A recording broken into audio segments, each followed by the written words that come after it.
Hello! Tonight, on a very special Hey Did You See This One, we're answering a black phone, and we have special guest Cameron Maitland in the house. It's time for Hey, Did You See This One?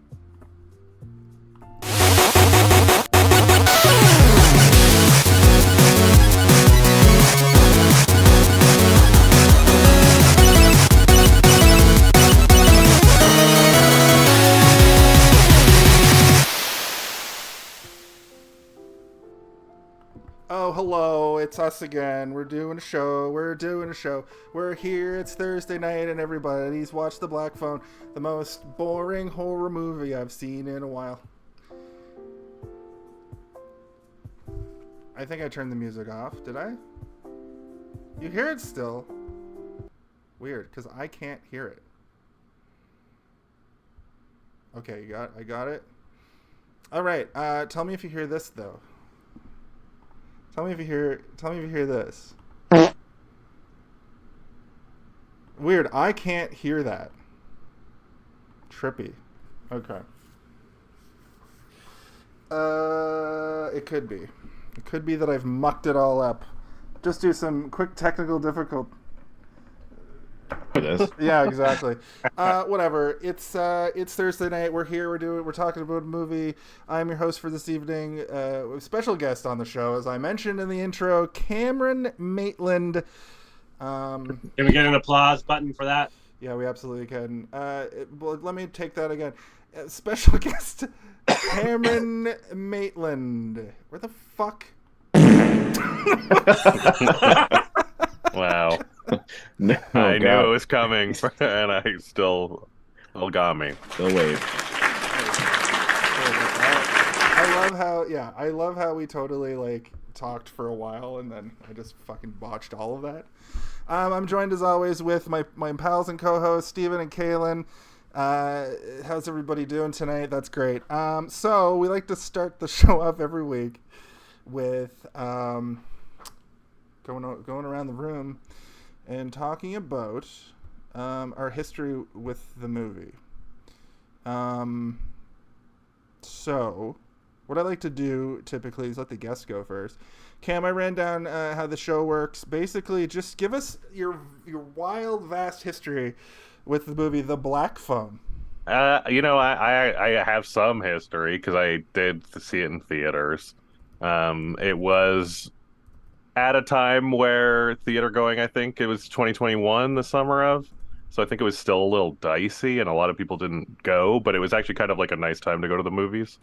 And this movie, oh no, sorry, 2022, never mind. There was people there. This movie had a lot of hype. I think it took like a while to come out because of the pandemic. And I think that there was a lot of just like good buzz on it. You heard Scott Derrickson talking about it a lot. I seem to remember the trailer played for a long time. They maybe had a trailer for it way before the movie came out. Mm-hmm. So, I was curious about it. I like it okay. I think we'll get into it. I got my qualms.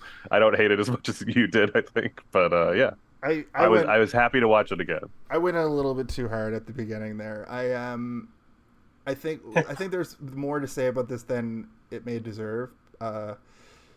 But there are things to say about it. So with that said, Steve, why don't you tell us about your extremely long, varied history with this film?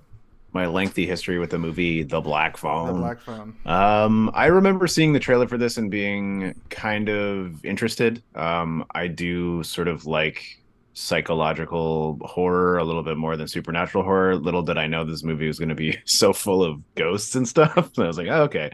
But I do like the ghost stuff in this. But the first time I watched it was actually fairly recently. I think it was March. But it was dog sitting for my parents. So I just was lying there with a pooch.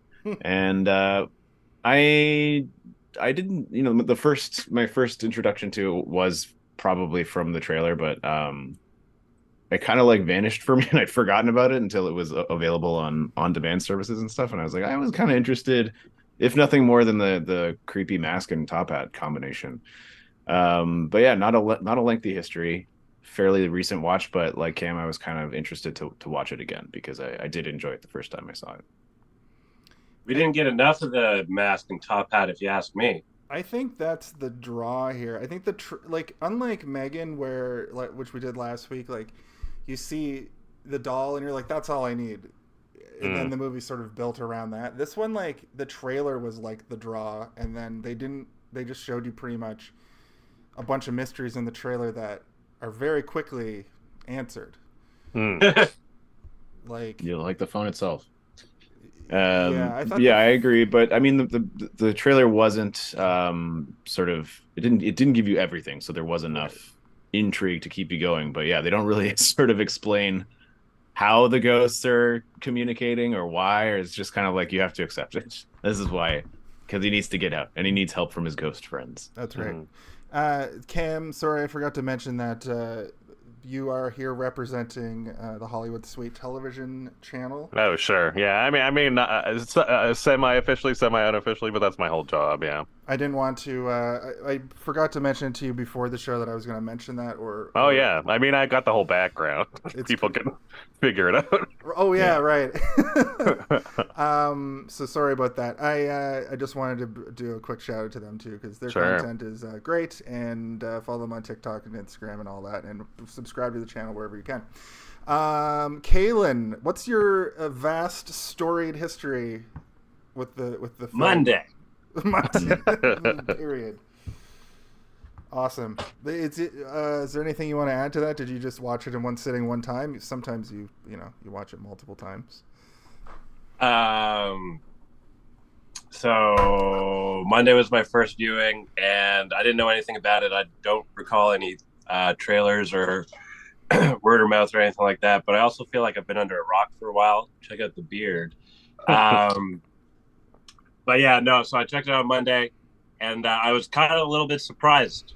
And I messaged you guys. Then I watched it again. Me and Steve checked it out, and yeah, we'll get into it. So you didn't mention that. You guys have a unique thing this week. It happens occasionally, where two of the hosts will watch the movie together. Mm-hmm. So I would like to hear, while we're talking about it, how it was. I mean, I prefer to watch all movies with people. I think it is better than watching it by yourself, because sometimes, without treading over the movie and the details and, the experience of the movie itself, it is nice to be able to make a comment and have somebody else's thoughts on it immediately and not have to hold it in the back of your head until you have a roundtable discussion on the internet with your pals. About it. Yeah. Mm-hmm. Cool. We've only done it a few times with all three of us there, one time with all three of us there, but I generally will try and invite some people over to watch movies for the show. We watched, this one is also, I would say it benefited the movie watching it with somebody. I think I enjoyed it more the second time just because I was able to have a discussion while you trying to tell me you're sneaking in a twofer?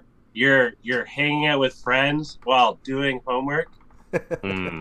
Yeah, it's pretty like having much. A tutor. Yeah, it's like you go to the book club and I don't know where I'm going with that.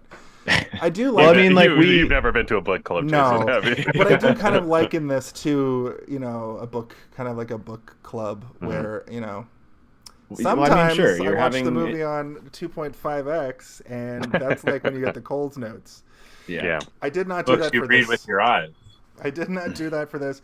I had to watch this in two sittings, just because.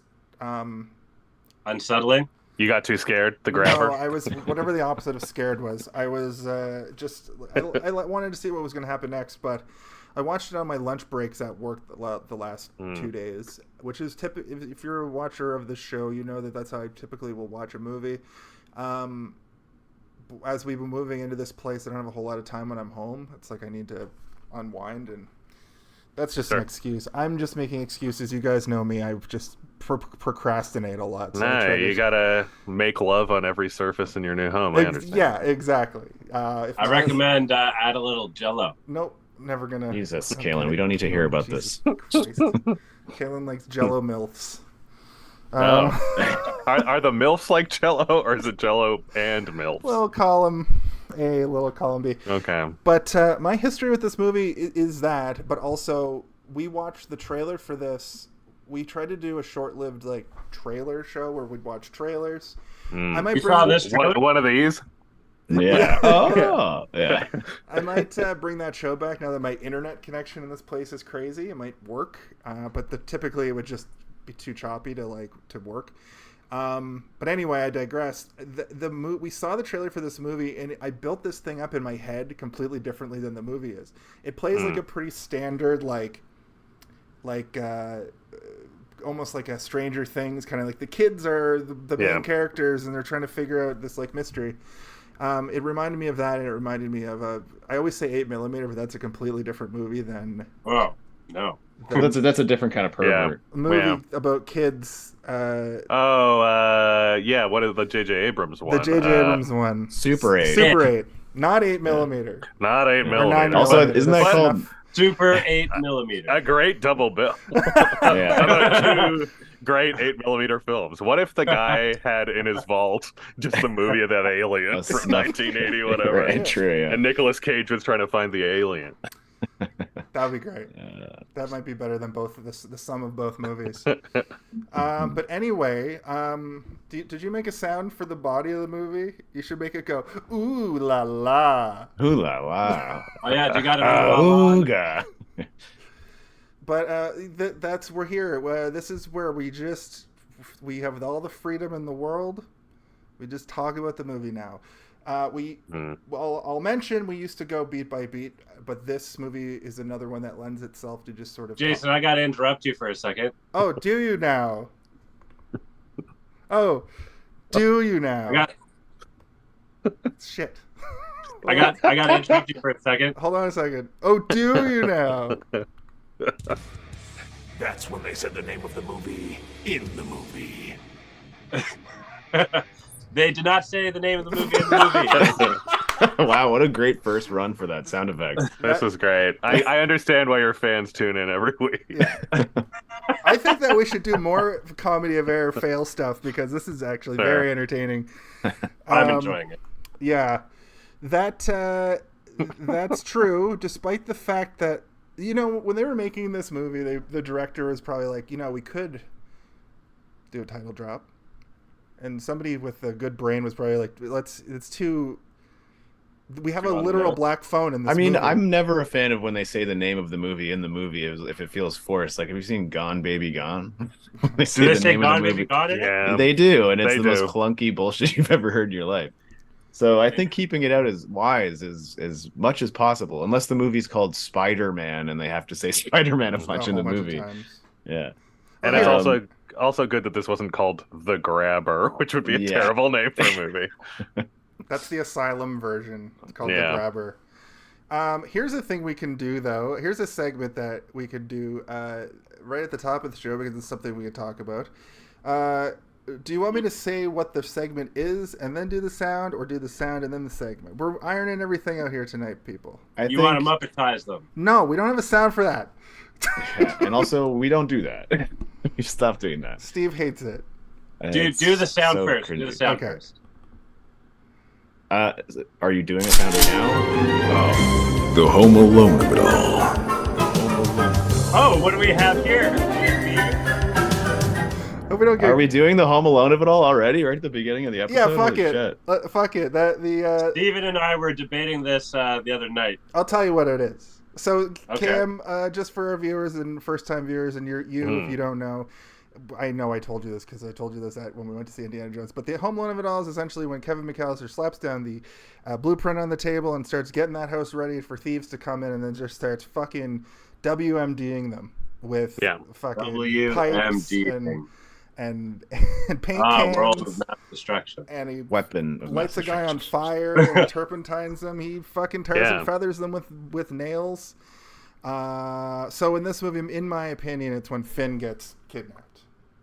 Oh, interesting. When he gets kidnapped? When he gets taken from the movie Taken. The black balloons, he disappears into the, Oh, interesting. Because I was going to say that this whole movie feels like it's a buildup of Home Aloneing to me. So like, Right. I would say it's towards the end when he kind Actually- of pulls an actual Home Alone on the bad guy. I think I was too focused on thinking about that to realize he kind of Home Alones this guy. Yeah. Yeah. The ghosts are like teaching him to Home Alone, basically. It's just the grabber's luck that every kid that he kidnapped was a Kevin McAllister. Yeah, they were all parts of Kevin McAllister. They each got slightly further into the Yeah. Kevin McAllister plan. Do Okay. you accept their rebuttal of your Home Alone of it all? Yeah, I think the Home Alone of it all is absolutely. Well, I would say that mine is when he fills the phone with dirt. Like that's when it was like Yeah. when he realizes that he has to do something to escape, right? yeah. Which is essentially the same moment, I suppose. And But him when he's punching like, him with the phone is when Kevin McAllister in the second one is just whipping, Bricks. lazily Sure. whipping bricks off the top of the building. but I think that out of most of the like, there's some interesting cinematography in this movie, but a lot of it is not so much. Like it kind of felt a little bit lacking at times. But there are a few moments that are like super potent and like accomplish what they're trying to do visually really well. I think that when he is like ghost fighting with the ghost with the phone, where they're both like mimicking the same movement, it's like a pretty powerful moment, and you know what's to come, and you know that he's getting out. That's when you're quite certain that he's not doomed to be buried across the street or whatever. It's funny you should mention that, Steven. Jason, this is what I think might make you proud of me. oh, His combo back forward back punch is Shao Kane's finisher. that's awesome. Wow. I thought that was extremely. They should have stupid. set that up in the movie somehow. Like if he was Made him playing Mortal Kombat. at the start. Pretty sure Mortal Kombat. Yeah, set in 1978, I'm afraid. Yeah. It's when Mortal Kombat used to happen IRL, IRL, before yeah. it turned into a video game. There is a lot of like street fighting in this movie. A lot of kids Yeah. battling. Well, Yeah. I wanted to mention the credits at the very beginning. They're really kind of efficient in showing you a lot of movies, horror movies in particular, will show you sort of a montagey moment at the beginning, but to no service to the audience. It's just there to give you like creepy imagery. But I think it's indicative of like a time when kids would go outside and like literally scratch their knees. There's shots of a kid with a bloody knee and stuff, and I'm like, okay, so this is telling us that in the 1970s, kids would go outside, fall off their bikes, and that was just part of life or whatever. And it's also showing the amount of missing kids that have already gotten grabbed. And I think the moment before that, before the montage credits opener, is pretty good too. Like just establishing Bruce is his name, Bruce Yamada, I think his name is. Yeah. Yamada. I really liked the way they did that because the movie opens with a kind of a really like you think that the Bruce is going to come over and just straight bully Finn. And Yeah, then but he's it's like, not "You got a that, strong arm, kid," or whatever. And then Your arm's mint. your arm's Almost mint. got me. Almost got me. Oh yeah, because he says that's one of the creepiest parts of the movie, in my opinion. But the lighting of that shot is like nice. It's not. It doesn't make you feel gross. And then they do the opening credits sequence. And what happens is like they're on the baseball field and Bruce is walking home, and then the van pulls up. And he gets got by the grabber. And as he's like, even before he gets got, it starts to like dim, and then it goes into that credit sequence. And when it comes back, the color gradient is like down darkness a few levels. And I thought that was a good thing because like, oh, that sets the tone. Like everything was fine until this grabber man.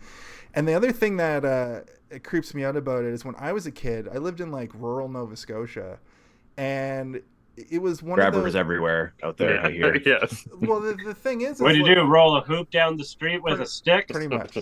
But what it did remind me of is the story of the man in the van who comes and throws you in the van, which I think might have been part of John Wayne Gacy's like MO. Yeah, I don't know if I'm overdoing it, but I read the short story, and the short story is very the grabber is a lot more like John Wayne Gacy. Okay. He says that he was a clown. That's his justification for the balloons, and he's a big fat guy. Yeah. In this, he's a magician allegedly, and his voice. I was saying to you guys, Allegedly. What do you think he does that he owns 2 homes? Murders people. The magician. Murders children and pretends to be a magician. He's a hypnotist. He hypnotized the real estate agent. Yeah, Nice. with that To give him, weird give him the spray. keys. With that fucking disgusting spray that like makes you blind. But Also, it was the 70s. You could buy a house for like a basket of peaches. That's what or I something. think. It's like, yeah. I don't know. True. But Market wasn't like it is today. I suspect that it was very much him just going around the neighborhood, becoming this weird urban legend. But people didn't have any like phones or computers, so like he could very easily hide. But he was I know what I was saying. His voice is a combination between Pennywise and the Joker. He was doing like his best. Heath Ledger's Joker. Yeah. He also does several voices. Like he's doing a different voice for each persona in the mask. It's kind of unclear to me if has some sort of mental illness where he is embodying different people, or if it's just his emotional swings are going up and down, so he changes the mask on how he's feeling in the moment. They don't really go too deep into it, and it's kind of left up to your own interpretation, I suppose. But yeah. Sorry, I was gonna say that just the other voices. I feel like Johnny Depp, Willy Wonka. there's a lot of that. But yeah, you're right. That I do like that, and the story is the same. Willy Wonka, nice. Where he like. Now I want to watch this movie again through that lens. Sure. But yeah, he does say the weird things where he's like, I am not the other person that comes and talks to you and stuff. There's one moment of that in this movie where he's like, that was like, are you the guy that killed the person last spring? And he's like, that wasn't me, that was somebody else. And you're like, was it somebody else in his mind, or was it literally somebody else? Nice. Yeah, I get that. Just before we get off like the little area in the beginning, it kind of took me out of it the way they did the opening credits. It felt like American Horror Story a little bit. Yeah. Oh yeah, true. Very Seven. Had very like, this is a made for streaming service vibe, but I was just going to say that the interesting thing is I feel like that is kind of like Scott Derrickson, the director, is actually kind of like from the kind of 2000s, and his vibe is kind of that, and I think he holds it back a bit because and only really uses it for the dreams and the psychic visions. But like his other big franchise is Sinister, which is all about like fake home movie footage and stuff. Oh, this dude's the Sinister guy. I didn't realize that. So I think that he it's weird, but I do think that he was kind of integral in making that visual. But you're right. You're absolutely right. It's 100% American Horror Story and 100% every streaming show nowadays. It's unfortunate, but I think it's kind of his deal. I have a funny side tangent about that. I was trying to watch Sinister one time, and I had the name switched, and I ended up fucking watching Insidious. Sure. Wow. It's a pretty easy mistake. It's a super easy mistake. Yeah. I'd say even if I was trying to write the word Sinister down, I might accidentally write the wrong thing. What you have to remember is that Insidious is all about the further, and Sinister is all about Bagul, the eater of children. Yes, Bagul. Classic Bagul shit. Cool Ghost. I actually kind of like Sinister. I don't think it's terrible. Though the use of the 8mm footage in Sinister makes sense, whereas in this I'm like, does she just dream in 8mm footage? Like, why are dreams of home movies? Yeah. It's totally just so you know when it's happening, once you know that that's the shtick.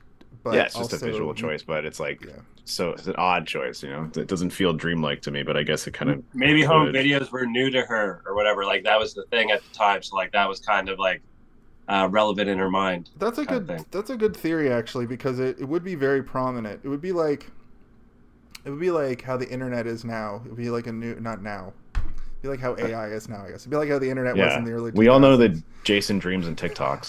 That's the point I'm trying to make. Yeah. Give me one margarita. That's Jason's whole dream. I actually dream in Vine in 7 seconds. Sure. Iridocyclitis. I get it. Yeah. Iridocyclitis. Did you guys ever think that Coors Light came before Coors? Did I ever think that? Well, no. Because I don't think I've ever thought about it. I've never thought about it. Yeah. Actually, I know the answer to this. Coors Banquet, I believe, came first, and then Coors Light, and then Coors Banquet was like, it's really bad for you, so they had to change it to Coors Original. But there is also, I don't know if there's like a Coors. I don't know if there's just a beer called Coors. There's just Coors Light and Coors Original here in Canada, anyway. I think Coors Banquet still exists in the States. You can get Coors Banquet here, I think. It's the yellow one. Yeah, but it's called Original now. Oh. I think it's still called Banquet. Like they have a separate Banquet, and then there's Coors and Coors Original. I suspect that Coors Banquet is like, but it did come back in like 2011. I was working at the beer store distribution center when it came back, so like I remember just these like giant pallets of this new beer and it being a nightmare because the warehouse was too small. I hated it. Also, I didn't really like the taste of it. Ask random questions. Yeah. Yeah, this has been a great beer segment. Listen, all I know is that when the mountain shows up on the can, it's cold enough to drink. Yeah, exactly. I do know that just before we get off this beer the Coors Banquet may be extremely bad for you. Like, it may be like, heart clogging, because when I was in Las Vegas the first time, I went to this place called the Heart Attack Cafe, or the Heart Attack Bar and Grill, where if there's a big the draws, if you're over 350 pounds, you eat for free, and people have died in there. And I remember on the menu they had Coors Banquet in a paper bag. And you think it would be like if you weigh over 350 pounds, you have to pay extra to get in because they're scared you're going to die in there. Yeah. Die or break a chair. Well, anyway, that's a weird fact. It's a weird fact. There you go. It's another weird fact about the movie, The Black Phone, is that, like you were saying, it seems like this kid Finn is pretty well liked by the people you want to be well liked by, and then there's just random bullies that really dislike him, and I don't know why, and they don't tell us why, and I'm confused by that fact. The girl likes him, like the pretty girl likes him. Bruce, the cool guy, likes him, and everybody likes Bruce. You see everybody in the neighborhood waving to him. Robin likes him, and Robin is clearly like an actual Street Fighter character. It's crazy. The kid. So go ahead. I was going to say all the kids that like him do get grabbed by the grabber. That's so true. Yeah. His social circle is shrinking. The grabber likes him. Yeah. Well, those three bully kids, there are a lot of bullies. There's almost as many bully characters as there are like good characters. But the three kids are just yelling, slurs at him and just chasing him down. But you're right. I just realized that they really don't flesh that out at all. I fully thought the hole in the ground was just like a red herring because they didn't bring that back for so long. Because this movie does have some moments that are kind of incongruent in that way. I suppose, but I do like that all the information he gets from the ghosts does come back in that final Home Alone moment where everything that he learned throughout he has to use in order to escape, right? Even like the one that seems the most, even the one that it seems the most useless, which is a fridge full of raw meat. It's like, what is he going to do with this? Yeah. It's another interesting thing about this movie that I remember hearing about before I went into it, and then went like, what? And now that I've kind of dug into it more, I get is Scott Derrickson. Like the other big thing he did was Doctor Strange, and he's also the guy that like left the second Doctor Strange due to creative differences, and he took on this project partially because he said like he was going through super intense therapy for his childhood, and he like considers this an incredibly personal movie.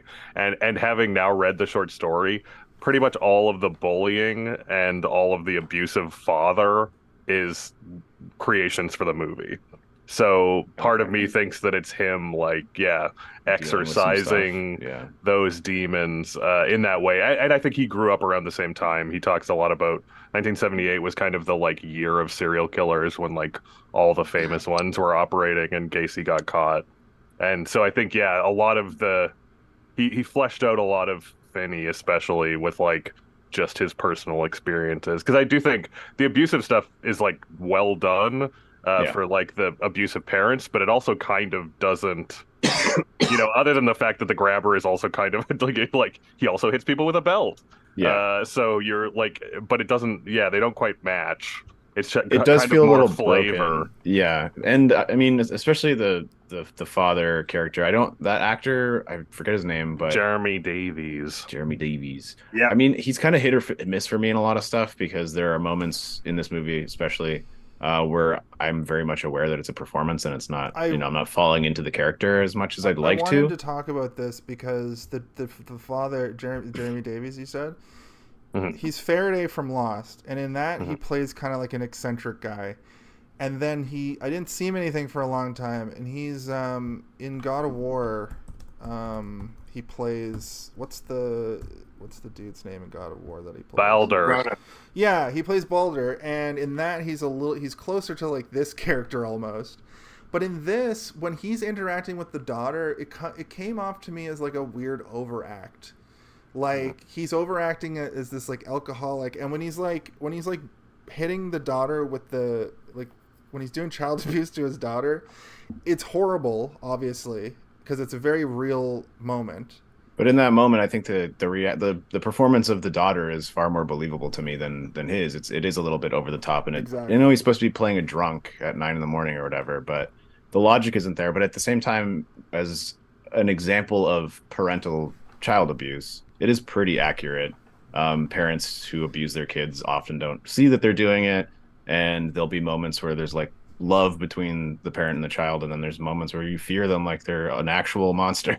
You know, it's frightening, but it didn't work for me. But I did like some bits of it. Like I like when Finn gets taken and then she tries to have a conversation with the dad, and he wants to pull the belt out and beat her again, but he lets her talk. And then after that, you see him driving her around the neighborhood to try and find the house, as if though the dream. Yeah, he believes at least he's entertaining her idea behind it. You know? One of the more interesting things I find about the movie is the weird dynamic of like truly before the plot even starts, they essentially get out of the way of like this little girl's psychic, and she's psychic enough that essentially every authority figure believes her. Yeah. Like the thing that the abusive father almost exists just to stop her from psychically solving this case immediately, because the police believe her. Like the they police believe her almost immediately, immediately, 'cause they're which is interesting. I like that dynamic. They've tried nothing and they're all out of ideas, and they're like, well, this girl claims to be a psychic. Yeah. So, and then smash cut. So to she's them, the lead like... now. She's the lead detective here. Here's your badge and gun. And if the police had their way, they would have just immediately deputized the girl in the second scene of the movie, and she'd be like an officer. Like you could recut this as a comedy. I feel like pretty easily.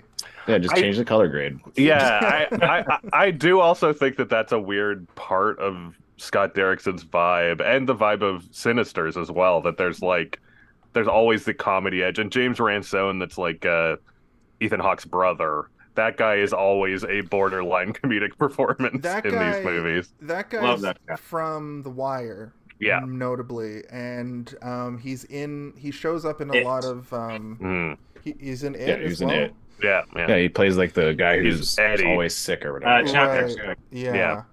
And this I love this that is guy. acid. That guy. I like that the little girl calls the detectives dumb fart knockers. Sure. Very quickly. That one was definitely quotable. Do you think she created the link between Finn and the other kids? Maybe. We need a Stephen King multiverse thread of psychic powers to solve this for us, because it's not clear. It's worth saying this is his child. This is a Joe Hill joint. Okay. I do enjoy that Gwen swears like she's on Deadwood, where she cobbles together swear words constantly, and that really she's good, man. Me. She's a good, like, kind of well-rounded persona. She's not just sort of a one-trick pony, which is good, like a lot of the other characters. Yeah, that actor's also been acting since she was like 7, so she's the most seasoned of all of the child actors, I think, which is kind of wild. Now 8? Well, yeah, I don't know. She's born in 2008. Somebody do that math. I'm not a math 15? guy. Yeah, 15, yeah, something like that. That's that's great. That they it sucks that child actors are child actors a lot of the time, but you do see these like performances from these kids that I think most of the performances in this movie are pretty spot on. They're pretty fine. Other than the dad for me. Even the detectives are fine, but the child acting in particular, even though you don't really see all of them, I think one of them you don't see at all, except for that one scene where they all appear as a ghost gang. Where they look like the undead warriors. Yeah. Warriors come out and play from the dead. I haven't seen that in a while. From beyond the grave. We should do that on this very show. I'm shocked you haven't. That seems like a real hey, did you see this one classic. It's true. We these theme months don't always lend themselves to particular movies. We're going to stay in the theme. But we have in the past done, like, let's do 4 random movies like the old days month. I like to try and choose my themes loosely so that we can fit anything in. We really try hard enough. Yeah, next month we're doing Kevin Spacey month. Yeah. The life of David Gale. Only the sad ones. Yeah. I think that before we leave the girl character, there's that one moment where it's like a very realistic version of children fighting, because when you're a child, it's kind of actually difficult for them to do real damage to each other because they're so weak. But she smashes that one guy in the head with a rock, and he kind of gets dazed and sits down for a minute and just is gushing so much blood. But I remember, like, when scrappy stuff would happen when we were kids, you know, if one of them gets hurt, the other ones will leave the hurt one alone to go hit the other one who's not hurt that much, and then the hurt ones would just sit off to the side and be like, so you gonna get back in there even if you were fighting against the kid?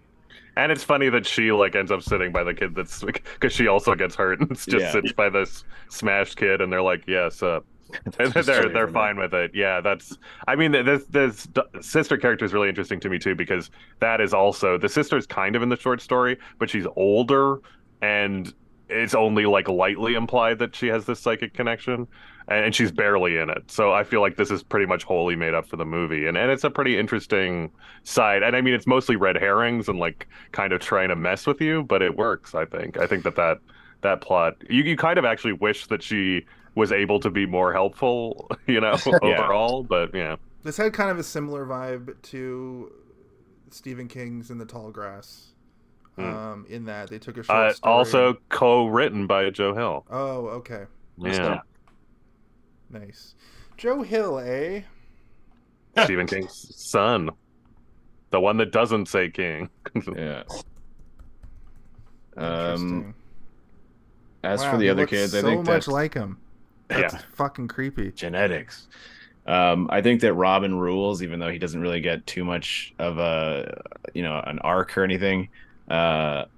But, you know, being a beater of bullies, and then also being the kid who's asking for help and stuff, showing that there's a real vulnerability there. But my one question is, can you get suspended for failing too many tests? Is that a real thing that has existed, or it's got to be no, right? You're there to learn. No, you can get left behind, or you can get, like, failed. Failing a grade is not 1978 seems like it's a whole other world. I don't know. Yeah. I mean, you could probably get suspended for being Mexican back then. Yeah, there were truant officers in this era, I'm pretty sure, where if you were skipping school, a police officer would come to your house and fucking... But it doesn't sound like he was skipping school. It just sounded like he was not good at school, and they were threatening to suspend him if he didn't get higher marks on his math test. I feel like the weird thing is the kid speaks, like, perfectly fluent English, but I think that they kind of imply, because he said that the teacher talks too fast. Is his problem with math. Sort of like an ESL kid, but still able to speak it and read it, but not follow as quickly. Yeah. It's also just, some teachers are just shitty teachers. They don't care. All of my teachers are shitty. Nobody taught me a goddamn thing.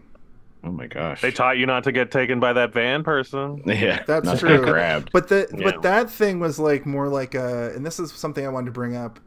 I lived in a place where, like, these urban legends, like the melting pot, the primordial ooze of these, like, you know, Marilyn Manson got his lower 3 ribs removed. Sure. And people always wonder. We've all heard that one. Yeah. And I thought it was going to be Marilyn Manson's the kid from the Wonder Years. But that's another one I was going to say. But the thing, they're all about Marilyn Manson. But my point is like, Marilyn Manson drives around Nova Scotia in a van, kidnapping kids. I mean, if anybody's going to have a bunch of black balloons, it's Marilyn Manson. But I think my point is like this is the kind of area I grew up in, the kind of area where these kinds of things come from, and people always wonder, like, how do these get spread? It's because kids are bored. Kids were bored in the 80s and 90s, and we just come up with things, and these rumors are very easy to be spread by wildfire, because it gets, you know, one older brother comes up with some crazy shit.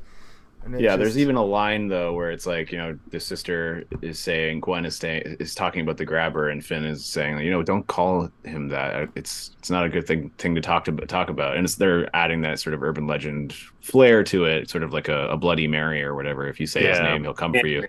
Don't even say his name. She sort of loosely implies that everyone was calling him the grabber, but now even the newspapers are calling him the grabber, where it's like it started in the playgrounds and made its way up to the news broadcasts and stuff like that, which is kind of interesting and cool. Yeah, I mean, I was gonna ask beyond the urban legends that if you guys had was there like a child crime when you were a kid that loomed large in your childhood? Because we definitely, my neighborhood, there was a little girl that got abducted that only got solved like 10 years ago. Oh, really? And and it really just like it truly did. And not that I grew up in 1978, but it really did change our childhood from like, two kids go walk to the park to like that doesn't happen anymore. Like, no, there's an adult with you pretty much all the time now. I didn't have any like murders or crimes, but on Halloween every year, the younger kids would get all weird about the older kids and say that they would like, beat them up and pull them into the ditch and fucking steal their candy and just rain terror. But like, I never witnessed it. I never saw it. I think it was just. I was just scared of everything. So it's just like, I was scared of the wind making too much noise at night. And Jason, you probably didn't see that because you were so busy beating up those kids and taking their candy, right? Yeah, that's true.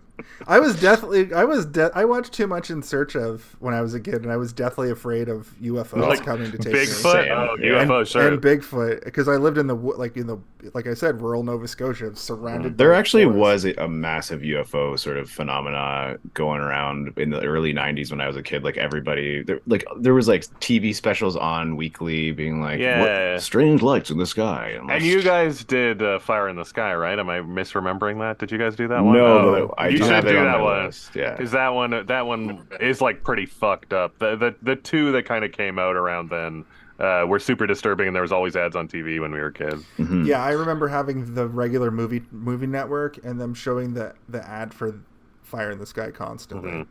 And being like, I'll never watch that. But Big Crime, O.J. Simpson.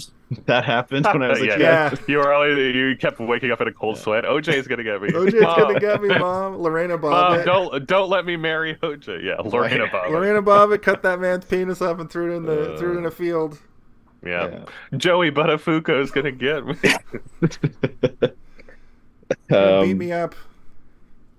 Yeah, that woman's UFOs name? though were the big one for me. I was I mean, you're thinking of Jeff Galooly, right? That kneecapped Nancy Kerrigan. Is that what you're thinking of? No, there's some like. It's, the Long Island who's Lolita. there? Yeah. You're thinking of Buttafuoco's. Yeah. Buttafuoco's like murderous girlfriend, mistress. Yeah. Amy Fisher. Amy Fisher, that's the one. That's the one. She actually didn't kill her. She just shot her. Oh, well, that's attempted murder. Mm-hmm. So, I mean, while we're on the topic of like being terrified, there's that scene where he's watching a movie after his dad passes out, and it's a black and white movie with a bloody hand coming out of a Cam, bathtub. I'd like to start a new segment called Cam, you're on the show and you know every movie. What movie was that? Or you know what? I actually don't know, and I meant to Google it while we were talking because I'm like, I would like to see that movie.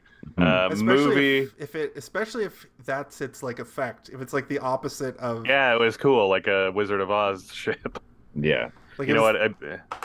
I say that the reason I bring it up is obviously it was an interesting part and an interesting looking movie. But if I had seen that when I was a kid, I would absolutely have had the same reaction that he had. It's like I gotta get out of here.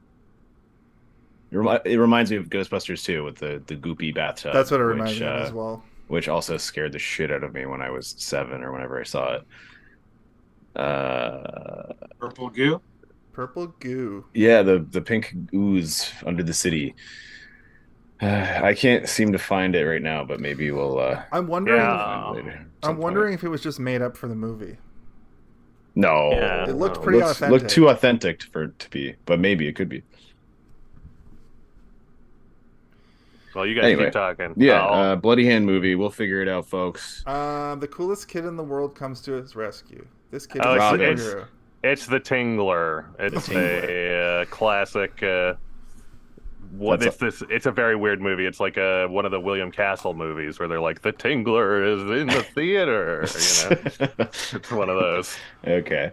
Also, the operating title for this movie was called The Tingler. Mm-hmm. Yes. Does it say there whether or not does it have a blurb about how the red, the blood is red or anything, like the blood is in Technicolor, but Yeah, it's probably, yes, it showed a sink in black and white and bright red blood flowing from the tabs. Though the Tingler was filmed in black and white, a short color sequence was spliced into the film. that's cool. Yeah, it's a fun one actually. It's Vincent Price. He's like there's this weird bug that feeds off fear that lives in your spine. Like essentially, if you terrify somebody enough, this bug like bursts out of them. And then like truly, there's a part of the movie where it like turns into help. There's a Tingler loose in the theater, and the only way to stop it is to scream. That's cool. And there was buzzers on your seat in the real theaters at the time that would make your seats vibrate. The original D-Box. I'm surprised they never remade that. Obviously not with the... Well, maybe they make it campy and they have that scene in it, but I'm surprised they didn't use that idea. It's not a bad idea, and it's a pretty gross little bug, I will say. It's kooky, it's corny, but it looks gross. And it's a creepy bug, like, crawling all over people. It's a giant fucking centipede, I don't know. Thinking of those like stop frame animation bugs from the Next Gen season 1 finale. On my notes here, nothing to do with the Tingler, but still to do with Robin. When it shows Robin's missing poster, even in the poster, he's posed like a fucking badass. Like he's got his arms crossed in his school photo, just like mean eyeballing the cameraman, stealing his lunch money. No, he is good. All the kids are pretty good. Mm-hmm. And they're also mostly made up. They're like fleshed out. Bruce Yamada is the only one that's in the short story. There's kind of implied that other kids are on the phone, but Bruce is the only one that gets anything. What'd you say, Caleb? How do they find him, Finn or whatever, in the short story? There's still a black phone. But like, if you said the sister, like they play her down or whatever, ends before they find him.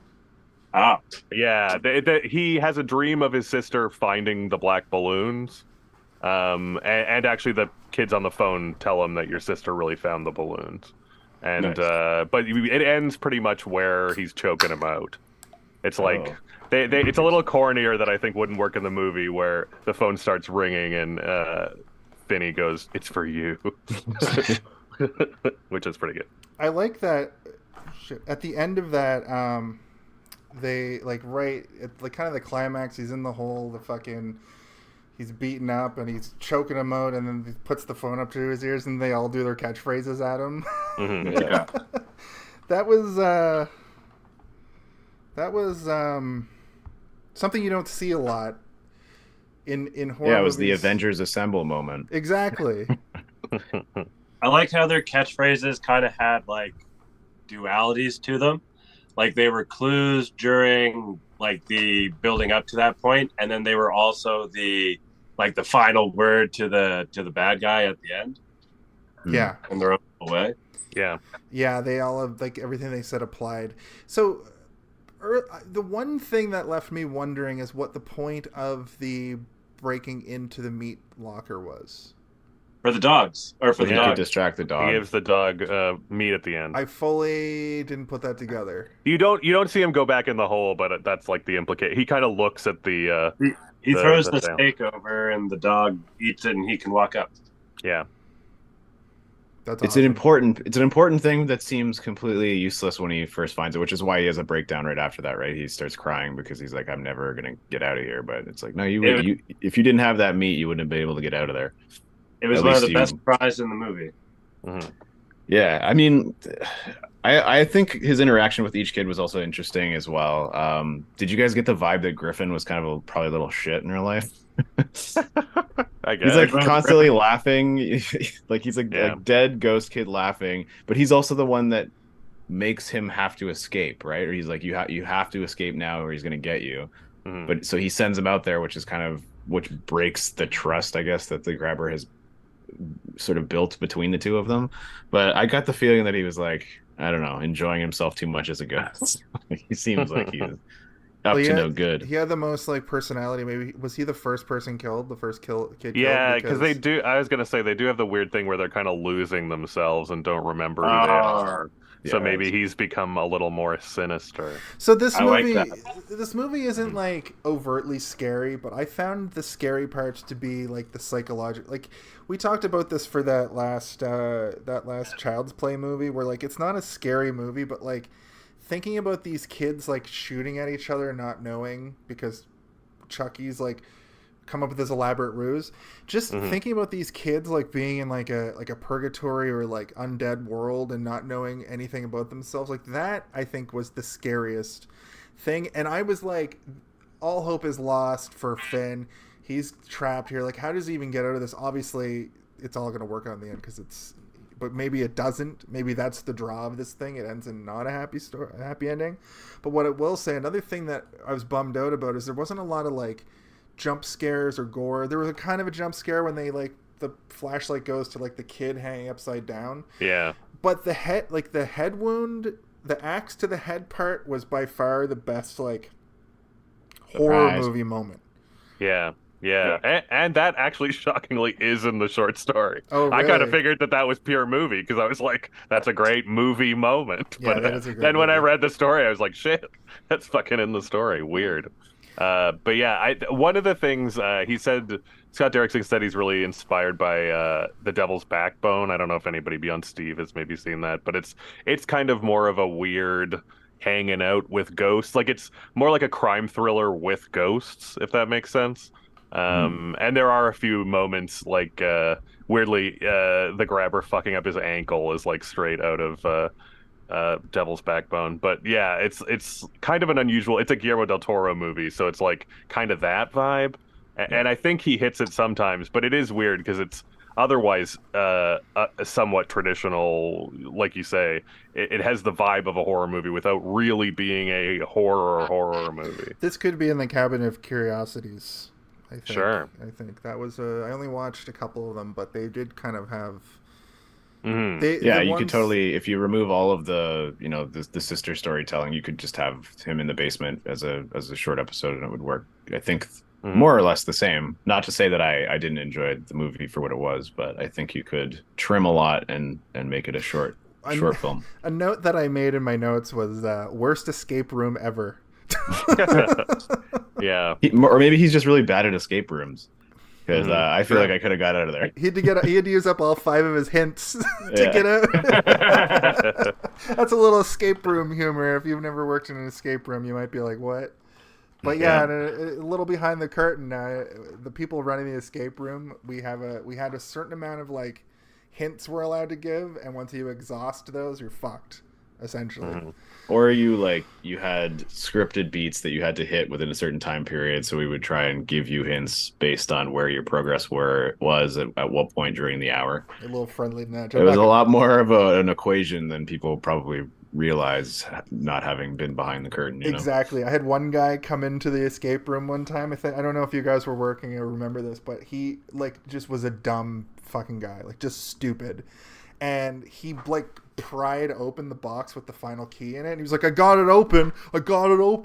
And everybody's like, that's not how this works. He's like, but I got it open. It doesn't matter. And then you take the key from him and put it in your pocket and you're like, I'll give this back to you once you solve the puzzles, you idiot. I think once you have fun. Yeah. He was like, and I was like, bro, like we were this close to just ejecting him completely because you can't, like, he's ruining everybody's fun. He's not playing the game right. And he's stupid. Yeah. He's dumb as fuck. And to top it all off, he was an idiot. For a movie? The best we had of that was, and they were very nice, but there was like a dental office where the guy was kind of like like a wear gold chains, like dentist who fucks. And obviously he hired women in his office that were just like truly bimbos, and they were all very nice, but they were not interested in solving puzzles. And they were just like, doctor, whatever, like, and it was like 7 people, but he was the only one who would solve any puzzles. And we would try to give them hints, and then we just kind of gave up, and we're like, okay, let's just try to find a way to speed this one guy through every puzzle. If only we had a black phone. If only we had the black phone. Yeah, there was actually one in San Francisco that was great, and it was kind of similar to this, except you would be the ghost on the other end. So I've you would heard have of all, this, yeah. and it was like a time warp or a time loop sort of thing where the same person would be coming in and then the lights would go off and it turn back on and they would be dead. And you try to like call them on the phone and give them hints. They're an actor behind glass and they would have to do all this stuff based on the information you give them over the phone. So it was kind of like you were one of the ghosts trying to be like, all right, don't eat the banana. The banana is probably poisonous. Naturally, just somebody that just kind of like, what banana? I thought it was one of the most interesting escape rooms that I'd ever played, and I really wanted to try and get our company to bring it over, but our team here was just like, that wasn't fun. And I was like, what? It's the most fun I've ever had in one of these dumb rooms. If only they'd seen the black phone, Exactly. they would understand. They would get it. We were talking about how the Chainsaw Massacre is brought up in this. I don't know if we actually mentioned that Robin loves that movie, and that was kind of a plot point that sort of gives him the vigor at the end to fight back, because he has to for Robin, he has to end up seeing this movie in his life, and that inspires him to like stay up late, even though his dad would whip the shit out of him if he caught him watching an R-rated movie at midnight.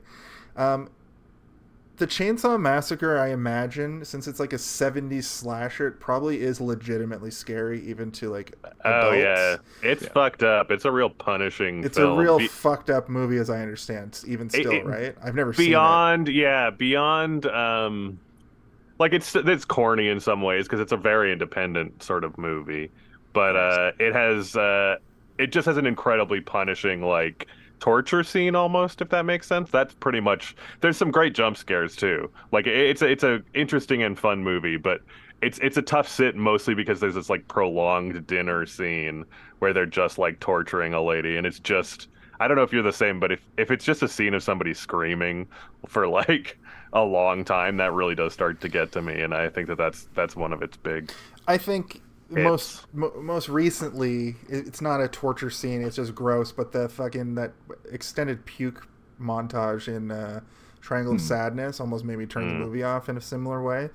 But I was going to ask you guys: do you have any movies?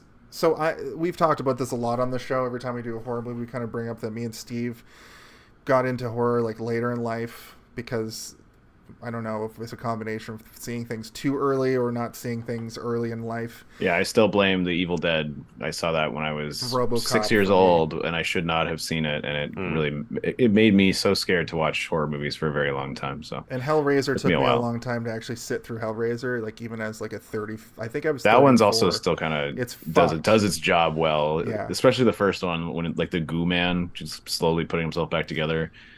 It's disturbing visually. So. Cam, I wanted to ask you specifically. We've talked about it. The three of us have all talked about this, but since you're like a movie person, is there anything that like you're not able to bring yourself to watch?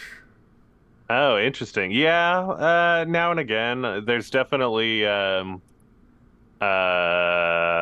think it actually hews more to just real footage. It's kind of the fucked up thing. I've seen some pretty messed up movies. But yeah, I find a lot of goo, like a lot of pus and stuff, very gross. We watched Dead Alive recently, me and Steve, and that one pushes it with like people eating pus and shit. That grosses me out. Like people melting. There's a crazy movie called Body Melt that's like an Australian horror that I found like it really got under my skin. There's a part where like a woman is melting from inside and her like uterus falls out and then the uterus starts attacking people. Oh my God. Not in a fun way. No, I mean it's kind of fun, but it's also like very gross. Yeah. There's also one called Street Trash where it's like they start giving out booze to homeless people that melts them basically. For some reason, melting really gets me. That fucks with me a little bit to think about, actually. Yeah, and so stuff like that. But I've also seen like I think the movies that really haunt me have like Cannibal Holocaust. I think everybody talks about this, but the cannibal stuff isn't so bad. But they kill a turtle on screen and like alive. And crack it open and you see it's like heart beating. Oh. That's you don't see that much. So it's like I don't watch many movies where they like torture an animal unnecessarily on screen. There's this very good Vice documentary that I don't know if it got a full release called The Engineer that was about the only criminologist in El Salvador, I think, and they just showed dead bodies because this guy's philosophy was very much he like slept with photos of all the victims he was trying to figure out. Around him because he felt like seeing it and understanding it was like important. But that movie like starts with them unwrapping a kid's head in a garbage bag, and it's just like, yeah, it was interesting because you came into the theater and there's like, warning, there will be disturbing images, and you're like, yeah, whatever, Yeah, whatever, man. And then it's like that will haunt me until the day I die. I've seen those ads for Paranormal Activity where they come out and they're like, that was the scare, and like the fucking night cam footage of them being like, yeah. No, I will say Paranormal Activity 2 gave me nightmares, even though it's just fucking cabinets flapping and shit in the same way. Yeah, I don't know. I think there is a lot of lizard brain stuff that gets under your skin. Yeah. Recently, actually, a very good one, just because it was such a fucking thing that happens to you all the time. There's that movie, The Night House, which was like a great, fun horror movie, but it very much is just like you seeing a shadow kind of in the corner is a bad guy, and that's gonna fuck you up like every night going to sleep. That's the shit you see. Like you cannot get away from that. And that did kind of get under my skin. But yeah, I don't know. Going into something, it's a little hard to know. But I would say extreme gore, like movies that are just kind of about the gore. Sometimes that bounces right off me because a lot of those movies are fun and funny. But sometimes it's just too, like those Japanese ones, the guinea pig movies. I don't know if you guys know those. They're like, I've heard of these. Yeah, kind they're of like where Human Centipede comes from. Yeah, that you know sentiment. what? Yes, I regret Human Centipede 1, terrible. 2, I found very repulsive and like it should not be watched, and I would never watch 3 at this point. So it's like, yeah, there is something. But I'll still try something if it's like pushing the limits of good taste. I don't know. Cam, you just did a quick 1,000-yard stare that looked less like you were thinking of more and more. Yeah. I brought up a bunch of stuff to the surface by accident. Yeah, I mean, I was just remembering parts of Cam in bed later tonight, fucking staring at the cabinets. Oh, no. Human Centipede 2. Like it does what's on the package. It's like a more repulsive, terrible Human Centipede. But I just remember that one being so like annoyingly in your face. Another baby head, I think, situation. Terrible. I can't bring myself to watch Pink Flamingos because of a certain scene in that movie. Yeah, that seems very gross. No question. Yeah, and you know what? Actually, Pink Flamingos has a lot of pretty disturbing content. There's a part where they fuck each other and like smash a chicken between themselves. Yeah, there's parts that you don't even know that are disgusting. Because you were only thinking of the one famous one that everybody knows about. I'm finally gonna get the guts up to watch it, and then I'm just gonna be like, yeah. I mean, there's not. I mean, it's silly throughout. Is the plus of that is it's very silly throughout. Also, the part you're thinking of is right at the end, which is nice. But also, it's very funny because I think to me you're like, well, that it's probably just, but it's like you've never seen more. There is no question that, like, you see it steaming come out of a dog's asshole and then into someone's mouth, which is insane. I saw an interview with John Waters and Divine, and they were just like, John Waters is like, I just find absurd things funny. I just wanted to make people laugh. It's not to be. I'm an indie filmmaker who's trying to come up with new ways to make people laugh. And if weirdos come to my movies, that's sort of my target audience. We tried something, and it's a good interview. I can't remember the interviewer, but he's really trying to gotcha the whole time. The both of them, and it's just deflecting off of them so easily. I mean, they're kind of the experts at that too, is because like that's always what they love to do. I don't know. It's very, but like that transgressive stuff. I think it's always worth giving it a shot. You don't always have to like a movie, but I don't know. It's tough to know what I will not like, but torture-y stuff. I haven't seen all the Saws because they can be a little tough. What's the Collector and the Collection? Those ones. Green Inferno, isn't that one really? Oh yeah, I didn't. I mean, Eli Roth, cannibals. Yeah, cannibals in general. Though I did like some parts of the Hostels, but they were a little tough to watch. Right. But there's a few Italian movies from like the late 70s and early 80s that I find very difficult to watch based on the practical effects that they use, just because it's kind of like the pus stuff that you were talking about. And when we watched Dead Alive, was it Dead Alive? That's what it's called?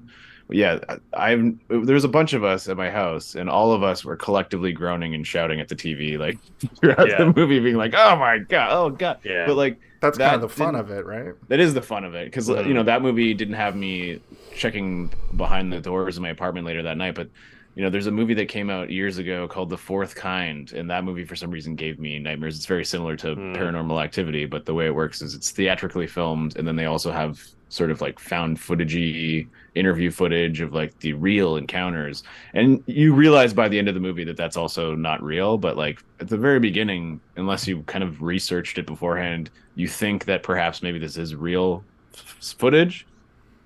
And it made it successful up to a certain point in the movie where you're like, oh yeah, no, this is not real. But it had me later that night being scared of aliens again, like I was when I was a child. I was like, they scare me. Yeah, and I love that movie. Oh yeah, I gotta watch that one. I still haven't seen it. Mila Jovovich. Yeah. I was thinking, Steve, of when you were like those Italian ones. The 1985 one, Demons, does really get under my skin, and it's a lot of like barfing, a lot of like demon fingers coming out of people's regular I don't know, something. But you're right, something about the practical effects. One that really got me that I bought as a kid. I saved up all my money to get this Dario Argento set, and Phenomena has just this shitty looking little creep kid at the end, but that gave me nightmares for a long time. It's just like a drooling, shitty practical effect, probably on a dwarf, and you're like, yeah. I don't like this. There's probably an endless list of things that have affected me in ways that I can't remember, but there was a point in my life where I was working a night shift, and I would put on movies when I would get home, and so it would be daylight out, and sometimes you wake up really confused because you're either having a weird dream or whatever, and I can't remember the movie I was watching, but I want to say it was like something akin to Phantasm or like Phantoms or something weird, but there's a point where there are all these people and they have these worms that are like attached to their heads, and it's like sucking their brains out or something. Oh. But I gotta go to the washroom, dudes. I'll be back in a minute.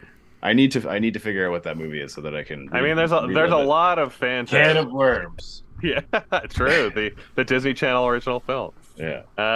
There's a lot of phantasms. There's like 5 or 6, so it might be one of them. It definitely wasn't the one with the ball that floats around that takes your brains out, but sure. What about the one with the purple costume? That's Phantom. What did you say? Smash Evil. Phantasm. Yeah. Yeah. That's Billy Zane punching people. What about Batman's nemesis? It's the mask of the Phantasm. But yeah. Oh, sure. It's also his girlfriend. Wow. Spoiler alert. Oh shit, sorry. I kind of also want to talk about how Finn is kind of dumb. Sure. He gets grabbed, and he's so scared of the grabber, he did not think twice about trying to help this guy with his broken eggs. And he even sees the balloons and does not dart. He's a baseball player. He's fast. I would say he's freaked out by the time he sees the balloons, he knows what's up. But I think it's too late. It is weird. I mean, the one thing that I guess we can get into, and I'm interested in your guys' opinions on this. One thing I find that did stick in my craw with this movie the first time, and I forgot about, and then when it came back, is that it's like Finn is a sensitive, slightly like effeminate young man, and this whole movie seems to be about like, you gotta nut up, brother, and you gotta beat this F slur of a mincing dandy who has you in his basement. And True. I kind of don't like that. That's the weird thing is like, you have his alcoholic, abusive dad, you have this abusive weirdo pedophile, and you would think that like a good message would be more like, if this kid who's very sensitive found a way to like emotionally manipulate the grabber, like he is more wise. But instead, it's all about like, get dirt on your knuckles, you gotta beat this fucking guy to death. And the whole movie ends with like a girl being like, oh, I'm so hot for you because you killed the grabber. Yeah. And it's like, oh, this is all weird. and they just like, everything about the Ethan Hawke thing just plays a little gay to me, which is odd. Yeah, and he seems to have a strange relationship with his brother, like he's in love with him or something. It's all very uncomfortable, I guess. The entire movie is uncomfortable, but his portrayal obviously is not supposed to be comfortable, but the mood swings or whatever, the emotion, the difference in emotion in his emotions throughout, it's off-putting, but it's like, it's super. He's either an aggressive man who needs to punish the naughty boys, or he's just like a weird creepy, like fluttering guy who is sort of like you said, like walking like on a cloud as he comes down, or he's watching him while he's sleeping, or he's being playful while also being creepy. And yeah, that shot of Finn returning to the school, and he's like, got his chest puffed out, and he's wearing, like a more like traditionally boyish costume, and everything with Robin as well, right? Like Robin is sort of the embodiment of, you're gonna have to punch somebody in the face one day, Finn. Yeah. It's very weird to me that the Scott Derrickson's like, this is my most personal movie, and what I learned from my abusive childhood is you gotta fucking punch your dad in the goddamn face. It's like, oh, Yeah. okay. That took years of therapy. It seems like your therapist would be like, no, no. This is not a healthy film. What Scott. did his therapist say about this movie? Like, no. His therapist taught him how to do a Mortal Kombat combo. That's what their sessions were. We're just playing Mortal Kombat back and forth together. True. Yeah. Is that how you punch? Kalen, are you a fighter based on your Robin cosplay? I just mash the buttons and I do super cool combos, and people are like, "Oh, how do you do that?" I'm like, I don't know, just like, I know that I don't know what the combos are, but I know they're a weird sequence of all kinds of different things. So if I do all kinds of different things, sometimes eventually you'll hit somebody with a phone. Yeah, I'm right with you. It's like I'll throw in a couple semicircles now and again and hope for the best. Maybe I'll shoot a fireball. I would be. I mean, obviously, it's a deeply personal thing for him, so he's not going to share it in interviews and stuff. But it would be interesting to know what the trauma that he was dealing with had to do with in order to get this story out of him. He did say that like he's identified a few things, and I do think it's that he's said that like the child abuse, like definitely like at least a parent that was unstable, and he also did say that the bullying was definitely part of it. Right. But he actually, interestingly, I saw him also talk about how, just like you were saying, that it was kind of a violent time amongst kids. He said, like, I think about my parents would have been around the age of these kids at that time, right? And like my dad tells me stories all the time about what his childhood was like, and how like he'd get chased home by bullies, and they'd chase him all the way to his front door, and then my grandpa would come outside and like make the bullies line up and fight my dad one by one. I'm like, Dad, this doesn't sound great. No. And my dad would be like happy telling that tale. I'm like, okay, I'm glad you didn't make me do that. My mom always talks about the two that I remember is that like in rural Ontario is just that they used to always fuck around with like firecrackers and people would blow their hands off. And the one I always remember that's like such a nightmare as an adult, but as a kid you totally get the impulse, is that they would light a firecracker in someone's pocket. It's like, Jesus. You could have fucking crippled that person for life, but they're like, no, it's a prank. It was fun, yeah. They'll just pull it out in time, like no problem. I put some firecrackers in my hair once. Oh my God.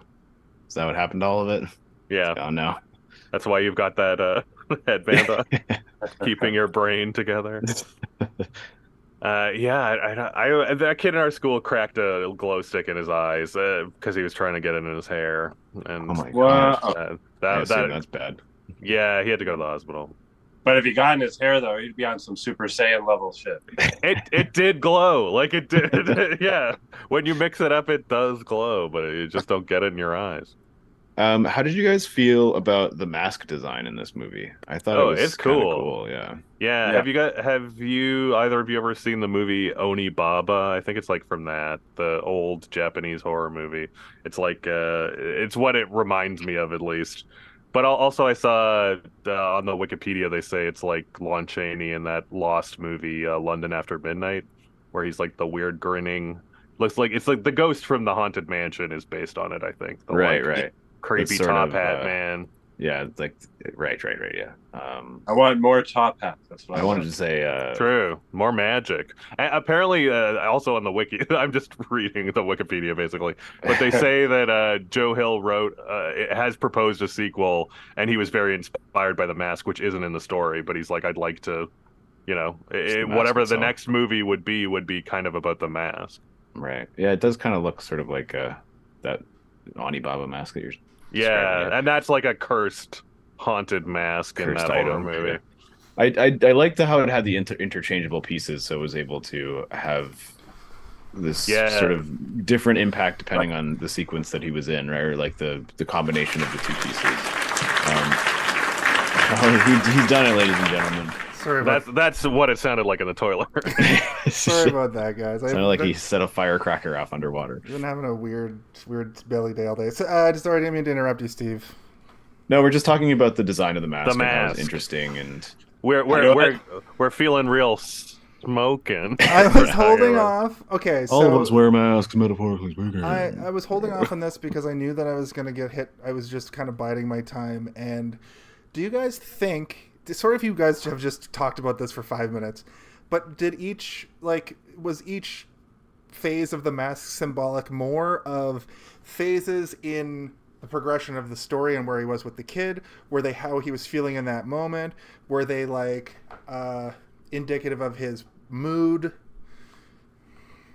I was gonna say that they're sort of representative of his emotional state, or what he's at least trying to present to Finn, right? So when you first see him in the mask, he has his face painted pale to resemble the mask itself, right? And then as he's carrying him down, he has that sort of blank mouth with just the regular eyes, which the only emotion you're getting out of him is anger at that point, right? Because he's mad about his arm being sliced open. So all of the emotion is coming from the voice work and body work of Ethan Hawke at that point. But then every time you see it after, it does have some sort of very clear emotion on its on the combination of the two pieces. And then when it's finally removed, he clearly has some Batman rogue gallery thing about not having his mask on. Yeah, it's like Rorschach or whatever, right? Where he's like, "Give me back my face!" Yeah. Also, I'm looking and I totally forgot that he the one kind of alternative other bit he has is frowny when he's like disappointed in you. Yeah. Real Steve's favorite hexadecimal shit. It is hexadecimal shit. I didn't think of that then, but that's absolutely a good call. He should do the Me and Caleb were talking about it a little bit last night, but there's the moment where he comes down and he's trying to get him to tell the truth, and then Finn lies about his name, and he throws the food and comes out and he's got the frowny face on, right? And Kalen, I think you asked, like, how did he know that he was going to be able to use that face? Yeah. And I was like, I don't know. It's obviously cinematic, but it could also be a thing where he would have had the frowny face no matter what the answer was that Finn gave, right? Like, it's presenting of his mood, and he's already upset before he goes down there, right? I mean, he's got to have one that he wears when he has sex with the kids too, so it's probably the frown. Jeez. Oh, maybe. Yeah, he's probably got the frown is the one. That's the one he uses. There's just like a nut face, like a. not to dwell on that too much. You have a nut bite? He killed Steve. Not to dwell on this too much, but he definitely. Oh God, it's just like a winking one. Something along the lines of like, I promise hey, what we're gonna do. You're going to like. You're not going to dislike everything we do. There's like a glory hole where the mouth is just like. A blow up doll. Yeah. Oh God. Okay, this is disgusting, but hilarious. I think that would be. I thought you were gonna put a police siren on. Woo! Yeah. If there's. Okay. Oh God, this goes on forever. Yeah, I knew it. I was ready to stop it. So, if they're considering a sequel just based on the mask alone, that would be pretty cool. Yeah, I mean, they haven't said much, but like basically Scott Derrickson said Joe Hill came to him with a really good concept, and Joe Hill was inspired by the mask. So I find that interesting. I can't imagine a version of this movie where he doesn't have the mask and it having as much impact, right? Like it's sort of like created an iconography in its own a single movie, which is kind of tough to pull off, right? Like it usually takes many sequels before you can look at something and go, oh, that's ominous, or that's it's doing the job immediately, right? Yeah, it's cool. What'd you say, Kalen? OIP. OIP? I don't know what that means. What do you mean? I don't know. I thought it meant original intellectual property. Oh. Sure. You're I thought right. you were making some sort of innuendo. In her I end. was gonna say that the interesting thing about the mask too is it's designed by Tom Savini, who's like getting up there, but that's pretty cool. Tom Yeah. Savini, of course, well known for many movies. Gore effects mostly. Gore effects. Most recently, most of The Walking Dead, he did and directed a lot of that. And then if you're a professional wrestling fan, Bray Wyatt or The Fiend, he developed the mask for that as well. So he's been working up till now. If you're a fan of dumb shit in movies, he's the guy with the penis gun in From Dusk Till Dawn. Yeah. Yes. So was he the one that probably. choreographed the fight in Friday the 13th? Oh yeah, maybe he did a lot of Friday the 13th, so that's kind of his franchise. I think the next one we're watching is his biggest, which is 4, right? I think that's when he isn't like the. Is it 4 or 5? The one with I can't remember which one 4 is though. Yeah, 4 is the one with Corey Feldman, I think, as a kid. Yeah, right? yeah. It's the beginning of the main lore, I think. But Feldman, that whole character, the Tommy Jarvis character, is sort of like inspired by Tom Savini because he makes like monster masks and stuff in his bedroom and stuff, right? You should see if maybe he has a proto grabber in there. Keep your eyes open, peeled. folks. that would be cool. Keep your eyes out for the proto grabber. Yeah. That actually brings us to a segment in the show where I get to shine. It's Jason Theory Corner. Hit him with the soundbite. No, it's him! Run! He's got his theories. They're all so terrible. Oh god. Maybe a little too long. I need Yeah, to you make a made shorter version of that. You made that way too long. But I love it. My theory corner this week is I don't have a theory corner. I just wanted to play the sound. If anything, I was ruminating a lot on the reveal that he has 2 homes. And I feel like... So I did have a theory corner before the movie ended, and it was going to be that like his brother knew all along, but because he had prolonged use of cocaine and stuff, he was just like... He had the reality buried down or something. It was a crazy reveal that he figured it out. That was probably my favorite part of the movie, where the pin is on the home and he's like, Yeah. then that means... And then Pink Floyd steps in to take you home. Yeah. No, I don't actually have a fully fledged theory this week because this movie does a really good... I had theories throughout the movie, but this movie does a really good job at like setting things up early that you don't think are going to get paid off, but then everything's paid off. There aren't a lot of loose strings. Mm-hmm. I got a loose string for you. Why wouldn't you just put that roll of carpet up against the wall and climb up to the window? Well, we've already established that Finn is an idiot. Finn is kind of a dummy. He's also very like insecure. He doesn't come up with any of his own ideas. Although revered by his classmates for some reason. Well, he's got a mint arm. But he's got a mint arm, and the fucking kid, the actual hero of the story, the kid straight out of the Goonies crew. Yeah, I mean they're all kind of Goonie kids. I was wondering, so there's a lot of moments in the movie that are broadcasting the fact that the cocaine brother is sitting above this grabber. They literally hole. do that pan. Yeah. But I don't think the first time I watched the movie, it clicked in my head that was supposed to be a literal camera movement to underneath the house. I thought it was just doing sort of some creative camera work to be like, and then elsewhere below Earth is Finn. Sleeping again and not trying to get out of there. Yeah, and then, once drinking toilet water. There's like another moment where you hear that there is literally another person in the house. And you're like, okay, so I guess that's supposed to be the same house. But they do a good job of not telegraphing every single piece of geography inside the house when he's trying to escape, right? It's all very tight on just Finn and him blocking the door. So you never get a full sort of layout to totally piece it together in your head. So when you see it, Max, it's always fully well lit. And then when you see Finn walking through there, it's always very dark. But I think that the moment, obviously, where he's like, shut up, Max, go back to bed. I'm like, okay, well, it's over. But I was wondering if you guys had figured that out earlier than I did, or if, like me, you felt like a fool. Being like, oh, wait, what? Oh, God. That he was in the house? Yeah, it took me longer than I would care to admit that he was in the same house as the cocaine man. When they introduced him, I was like, that's weird. I can't remember if they say that he's his brother at that point, or if he mentions... Yeah, he's his brother in town visiting or something. Like, they mention it, and then when you see him, he's a brand new character, and I was fixated on the fact that he was Dennis Ramon, or whatever his name is. What's his name? James Ransone. Yeah. That I was like, man, like, he's got to be a big deal. But I didn't realize till they panned down, also, that that's for sure. Well, that's the moment that you know, right? Yeah. Like, but I didn't piece it together until a little bit later, once they're really sort of like through a bullhorn, being like, he's in the basement of the cocaine man's house.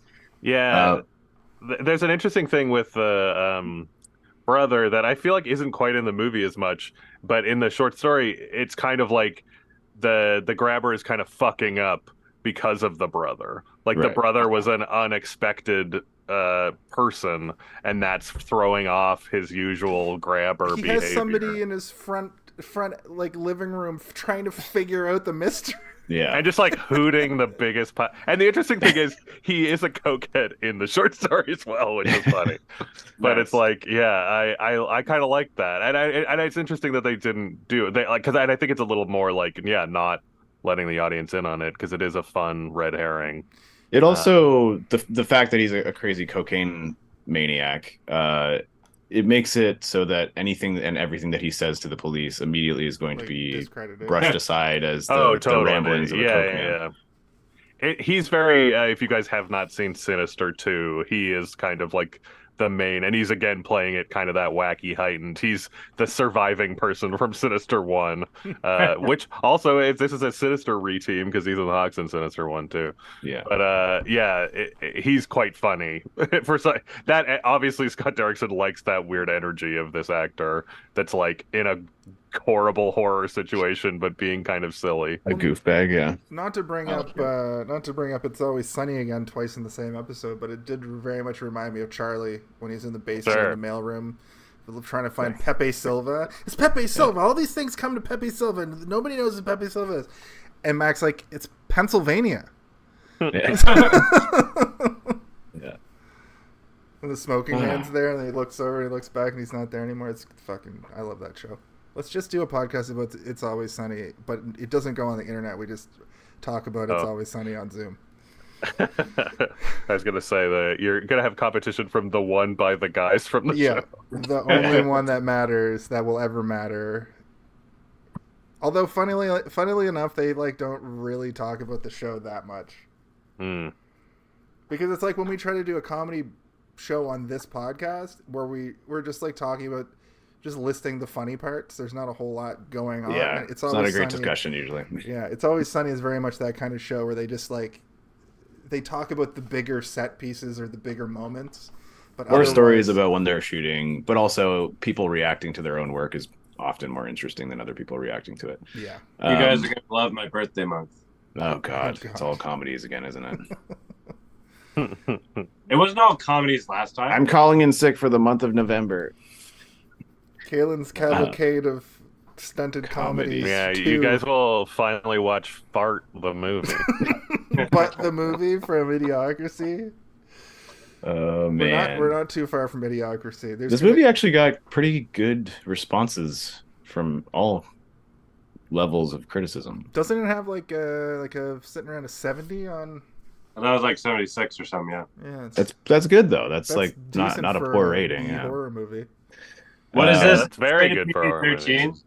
I forgot to check. Do you guys know what the rating is on this? No, it's got to be. I don't know. Do they say fuck? They say fuck a bunch of times. She calls him a fucking dumb fucking. They say knocker. punta. And she says cunt a bunch of times. It's 14A in Canada, R in the US. We're a little bit more liberal up here. Yeah, we don't huck around writing R like it's Banana style. Our prime minister's a grabber. You really are a proud boy. Yeah. Just kidding. Pierre Paulevre is the grabber. Am I right? He wants to grab you by the pussy. Grab my gender? I don't know. I don't understand what he wants. He's gonna grab all your money and give it to Galen Weston. Sorry, that was too political for this pod. Yeah, I mean, Yeah, sound the alarm. Grab the rails. Yeah, what are your fans like if not Canadian grocery content? Bagged milk. How much for a bag of milk? Stinky poop. Poopies. Funny poopies. La la la la. Funny poop.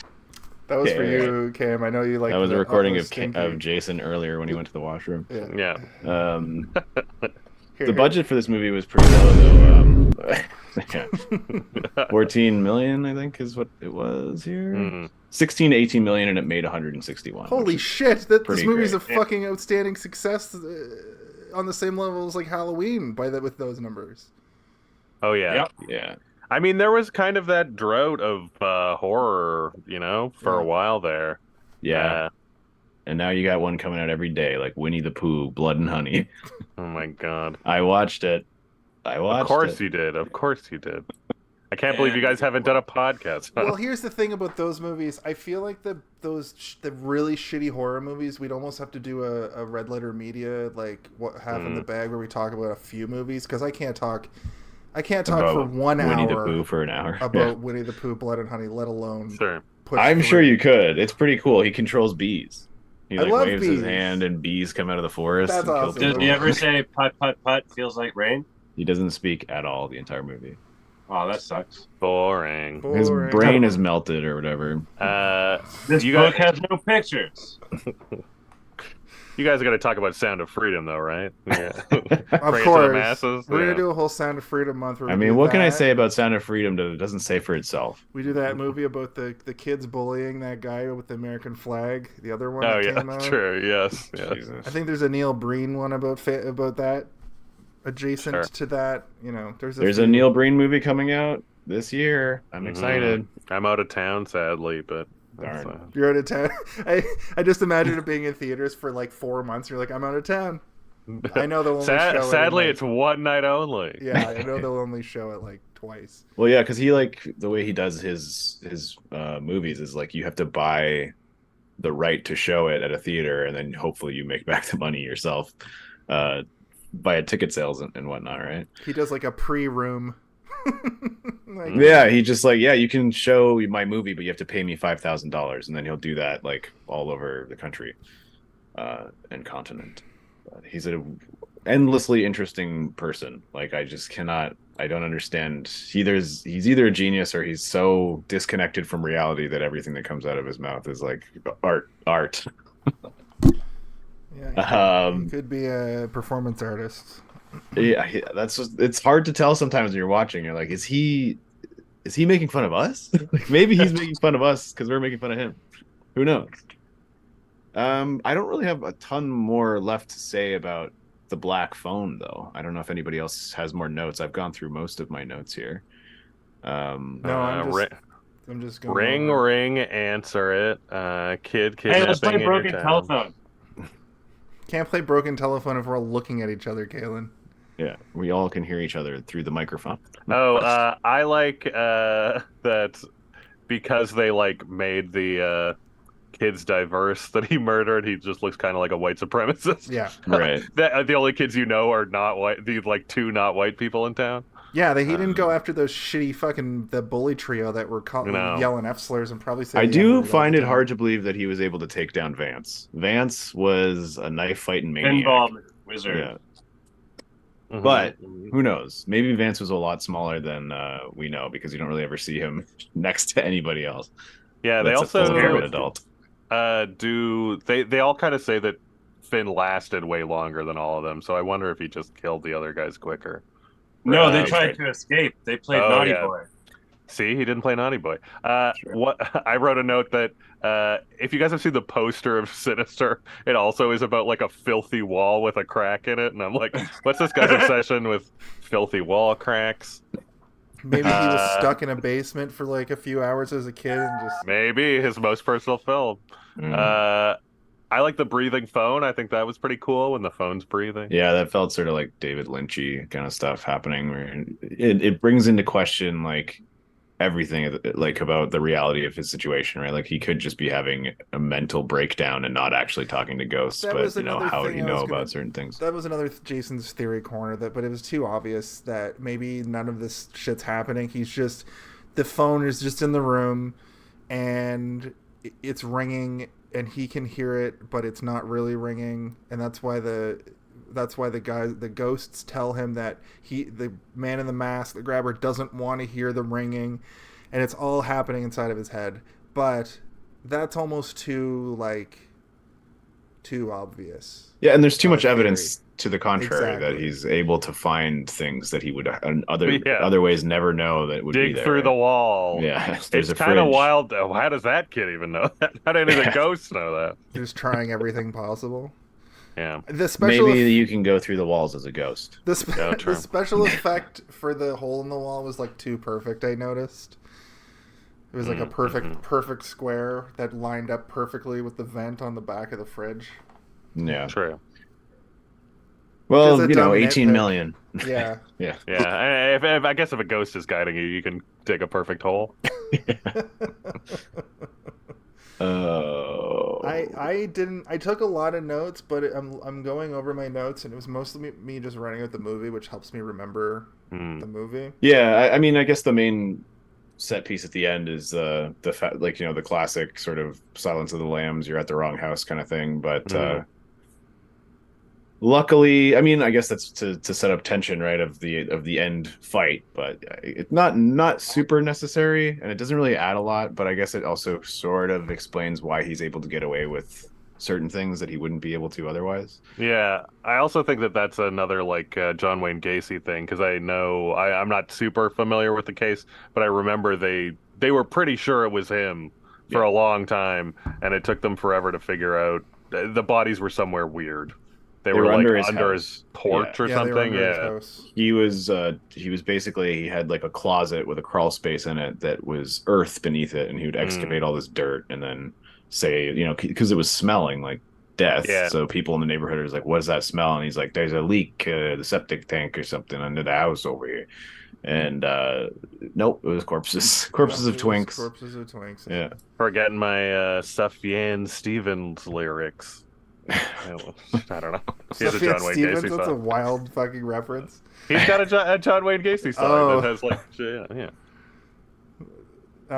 yeah. That's the I feel like the short story was written, like I said earlier, like with that whole like urban legendy kind of specifically the van one, which I think it does come from the John Wayne Gacy dressed as a clown, and the dropping your groceries was a Ted Bundy thing, because that's also why it's also what or the fake cast also in Silence of the Lambs. It's like the same thing.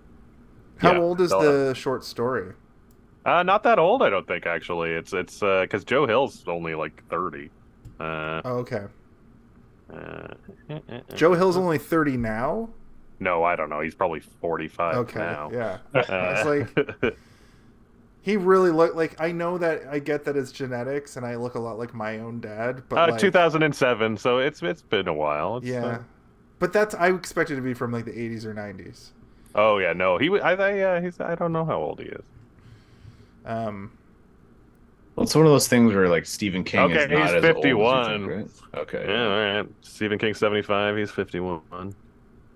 Crazy, because like you think it just, I guess, shows how young Stephen King is when his work started getting turned into stuff. Totally, right? And I mean, I guess Joe Hill is kind of the age of when he's writing like The Shining about having kids and being a shitty dad. Mm-hmm.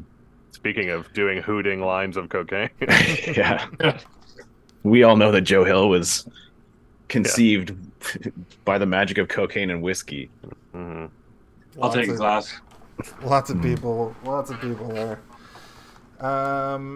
We kind of went over Gwen's powers. They don't make a lot of sense. They're kind of like the ex machina, kind of move the story along. Yeah, storytelling powers. Yeah, you need them. You need them, or else the story doesn't make sense. But also, again, like I said, you don't really need her plot in order for any of it to work, right? It's more there just to sort of show what's going on outside of the basement, so that we can take a break. Also, they needed a good actor in the movie. Yeah. I mean, I think that Ethan Hawke and I don't even know the actor's name who plays Finn, but Ethan Hawke is like Mason Thames. Ethan Yeah, I Hawke think is like they great both do a in really this good movie job. because he has to do that thing. It's like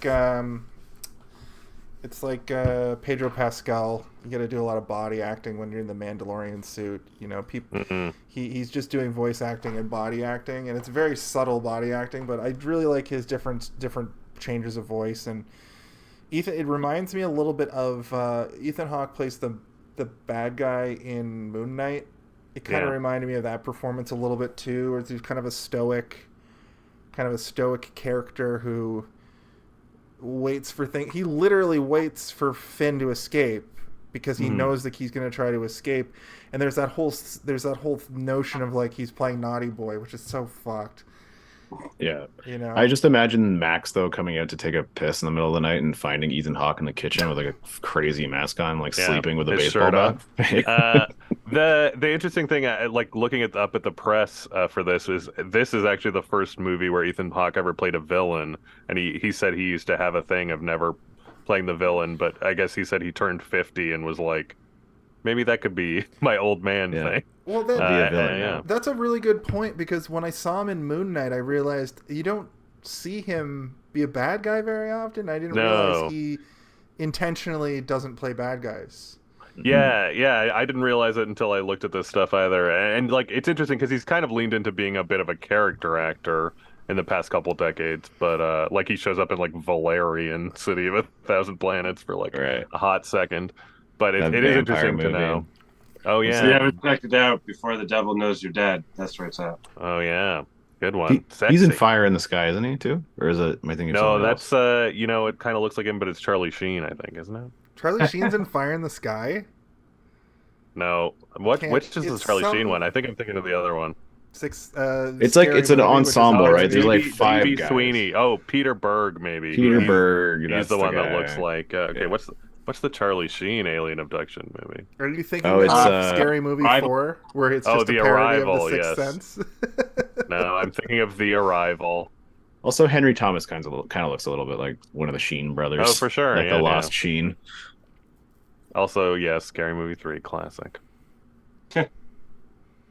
Well, dudes, should we go into final thoughts? I don't... Cam, I gotta say, buddy, me and Steve talked about this earlier. I really wish we could have had you on a more thinker. That's why I was trying to come up with like... I mean, I'm not smart. I know, but... Sorry, that's not the reaction I was reacting to. I thought you were going to say something like, I just wanted to hang out with you guys. I do think you're smart. I value your friendship and whatever. But no, listen, I chose this movie. It was this or next week, and I was slightly more into this one. Okay, cool. But I would like to have you back on a movie where maybe we pick a movie for you and build a month around it that we've done for a couple people already, or maybe even we just talk about a movie that's more of a thinker. Because when we talk about... I'm going to come back in November for Porky's with Kaylin's birthday picks. We're doing all the Porky's movies. Kaylin's Porky month. Should be Porky's 2 the next day, the one where they claim it's the next day, but it's like 10 years later and all the guys like old as shit. Yeah. 2 Porky's movies, 2 Halloween movies. Cool. So if you don't know already, we go into our final thoughts at this point. I've noticed that this folder that Steve has shared with me has a final thoughts sound. I'm hearing this for the first time. So here we go. It's time for our final thoughts. I hope we don't get DMCA'd for these sounds, is what I'm realizing. But I think they're short enough that we'll be okay. Original? Yeah. Oh. No, I did not compose the music from America's Funniest Home Videos. But it is our final thoughts segment. Since you're a new guest, Cam, basically you just give your sort of in summation about the movie, and we have a little bit of a game, I guess we call what went well, even better. You just say what you liked about the movie and something that you would maybe change or improve upon. And since I've just given you the task, I'll let you go first, because if somebody did this to me, and then I went fourth, I would be like, what? So let it rip. Yeah, I mean, I think generally, I think this is an all right movie. Like you say, it's a bit of a tonally weird one, and I don't necessarily know that some of the drama, which I think is effective, really matters for the horror stuff. But it's a unique enough movie. We talked a little earlier that I do have weird, like, deep reading problems with it, where I think it's like a real smear the queer narrative, all about being like, you got to be a tough heterosexual man and not a effeminate grabber. But that's fine. That's the world. So yeah, I think what it does really well is, I guess, just kind of tell a sort of unique story. Like, it is weird, and like as we say, I really love a movie that kind of sets up and knocks down dominoes, and this does this very well. Any thriller where it's like, it lingered too long on that knife on the floor, and you're like, I can't wait for the knife to come back, and that's all this is. It's just bangers like that for the last like 15 minutes. Yeah, maybe a little more connection between the sister and brother story. Like I say, I also do think that what it could have done better is probably it's not really saying anything about like abuse and trauma, even though it has this through line. And I do wish that there was something there, like it was empowering in some way, or, like that maybe rather than seeming cool at the end, this kid is like hollowed out by trauma because, hey, he'd been fucking grabbered and he killed a man with his bare hands. Like, that's you're not gonna be cool at school, probably. If we at least saw somebody get hollowed out, that would be sick. Sure. Yeah. I mean, I would also love if it was like, I would be fine with a handful more jump scares. I'll be honest. Yeah, could have had ghosts popping out and shit, and maybe he's afraid of the ghosts at first, and then they become nice. I don't know. But it's it's an alright movie, and I do think that the average horror fan will probably get something out of it, even if they don't love it. Thank you. Nailed it. I used it properly. Okay, that's great. Thank you, Cam. Steve, why don't you hit us next with your final thought? Dun, dun, dun, dun. Wait.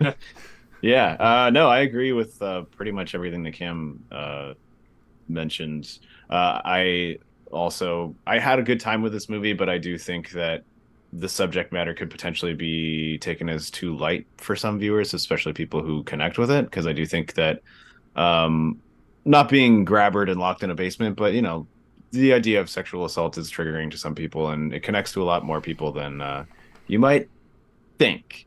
So it's always kind of tricky when you make a movie that deals with it so sort of black and white. They never really specifically bring up that kind of stuff in the movie, obviously for a good reason, because it would be maybe a little bit too heavy in terms of subject matter. So like, let's just have a creepy imply that he's a pervert and not ever actually show him or say that he does. Even in the police reports at the end, it doesn't specifically say that he was doing anything to that nature to his victims. But I mean, I did like some of the cinematography throughout as well. I thought it was pretty interesting, though I hate sort of digitally dimming things. So I was kind of complaining about that. And it to a point that it felt not ethereal and odd looking for any other purpose other than it just seemed like they wanted to make it look creepier. I think The Mask is super cool. And Cam, you bringing up the fact that they might do a sequel based just around the mask as a cursed artifact or item is pretty cool to me, and exciting, because I think that even just the poster alone, you look at that and you're like, if anything else, I'll be unsettled by this weird mask. But the fact that it can be interchanged, hexadecimal from my favorite show ever, Reboot, is cool and interesting to me, and I like it a lot. The movie overall, I think, like you said, I think that if you're even just sort of like a half-hearted horror film buff, you'll have something to like in this movie, because it is efficient in all of its storytelling, even though I would have probably liked to have seen a little bit more of maybe some explanation into the sister's powers, or what her mom's powers were like. Was her mom predicting murders, and like why did she kill herself because of it? That kind of stuff was intriguing to me, but it was never really fleshed out. So it sort of felt like a loose end that could have maybe been tied up a little bit more cleanly. But in terms of the main body of the storytelling, I think it was good. And talking to ghosts, setting you up your own Home Alone layer up, cool. I like it. And I'll give this movie a half a smiley mask. You don't get the eye portion. You just get the mouth portion. Oh yeah, sorry Cam, I forgot to mention if you have any sort of rating system, if it's jokey, if it's out of 10, if it's out of 5. I give a phone 3/4 full of dirt. Excellent. All right, fantastic. Kaylin, it's your turn to give us your final thoughts. Why, thank you. And I'm going to start off by saying I don't think this movie was made for me. Maybe if I was 13 or 14, I would have enjoyed it much more. I didn't feel there was anything groundbreaking, just a rehash of some familiar events drawn from familiar sources. I do honestly think that I would have liked it a lot, though, if I was younger, because it does have a lot of the elements that I do like. For my what went well, I have to give it to Gwen, Madeleine. I don't remember her last name. She was my favorite thing of this whole movie. She was awesome. Blew me away. My even better, there's a lot of things we could name, but one thing I decided to name was the continuity at the end. When Gwen gets to the 4471 and we're looking at her from like the house and we can see the house across the street and there's no black van in the driveway or anything. Cops come, it's the wrong place or whatever, and then they find Finn, he comes out, and then there is a black van there. Yeah. And that's it. Oh, wait, no, it's not it. Wait, 1 second. Okay, so for me personally, I'd say it's a pass, but 13-year-old me would say, go give it a watch. I give it a watered-down Bloody Mary and MPAA 53-351. Wow. We're only 1,000 movies away from The Flash, which I watched today. We're in the where this is the real. What the fuck? Now is with this? the strike, we can make that ground up easy. It's true. We only have we've done almost 100 movies. 50,000, 8 million. Okay. Thank you, Kaylin. That was I liked your review this week. Watered down Bloody Mary. That's fucking good. Okay. Overall, pretty enjoyable movie, I would say. It isn't super scary, more unsettling. I had kind of a Stranger Things vibe, but overall it did like a completely different thing. The thing that was striking to me is it seems to be based on the stories I heard as a kid of a clown and a van snapping up kids, which we talked about. I believe this was John Wayne Gacy's MO, so that could have been a bit of the inspiration for this film. We also talked about that. The precocious daughter having psychic stuff and swearing like she is from Deadwood was also a joy. I wish one of us had written down all the ways that she combined words. All I have is she called the cops like dumb fart knockers. Dumb fart knockers, which I think is so good. That was definitely the best one, I think. She called somebody a cunt too at one point. Yeah. Which was she yells. She sells quit you cunts to the bullies. She's way more creative than the bullies. Yeah, that's for sure. Decent film and with good horror stuff. I give it a 3.5 out of 5. I'm not budging on that this week. I wasn't compelled to change it in either way. It's not a very hard 3.5, but I'm kind of rating it based on like it's a watchable movie that I didn't want to I didn't feel like ugh. Like when that break in between, sometimes if I split a movie into two, sometimes that split in between is like, oh, I gotta go back and continue watching this thing, and I put it off. And that ties into what Steve says about you should watch a movie all in one because they're going for a thing. Listen, I've said it a million times. I'm not going to reiterate. We all know that movies are meant to be watched in one sitting, not broken. Jason, I watch them sometimes. You can put down a fucking book and go back to it, and you're fine. Okay, it's true. It's Hit him with the sound bite. Cam, I've watched you. Which one? I've said it a million times. Yeah, fart noise. Okay. All right. That was too realistic. Okay, stop it, Swedish kid. Thank you. I give this movie Doing Lines of Blow to figure out where the good horror movie was, but it was in the basement instead. I also give this a basement full of dead kids, but finally one is badass enough to escape. Nice. And Beautiful. that is my... I've been doing 2 fake reviews now just to sort of appease these 2 because they gave me such a hard time for a long time about just doing the out of 5. But now I'm forced to write jokes. So there you go, internet. Thank you, everybody. This has been another edition of Hey, did you see this one? Candy is your name. Would you like to promote or plug anything? Yeah, sure. I mean, if you want to follow me on any social thing, I'm at CamFest. And yeah, like I say, I work for the Canadian movie channel Hollywood Suite. If you're in Canada, you can get it on Amazon Prime or through your cable provider. It's just like less than a cup of coffee, you know, the usual. $5 a month, and you get like. What's the best? Oh no, these people are laughing. It's so oh my god, it's not stopping. What were you saying, Caleb? What's the fest for? What? Like confess. Like confess. Oh, like confess, yeah. Oh, okay. Like CamFest. It's dumb. It was a bad idea. Yeah, that's basically it. And if you go to our YouTube channel or our TikTok, there's lots of content with me talking about movie history. I also have a podcast called A Year in Film through Hollywood Suite, where we talk about a year and some of the movies from that year. And there's a TV show of it too. Just everything. That's awesome. So you're going to invite all of us onto your television channel, right? They have a kind of too many white guys, and I'm the white guy that would get fired. So I don't know anything about policy. that as I look around at the diversity of, a piece of bread this week. White bread, if you will. Different kinds of beards and Old, mustaches. moldy bread. We already said different kinds of beards and mustaches. Yeah. Mm-hmm.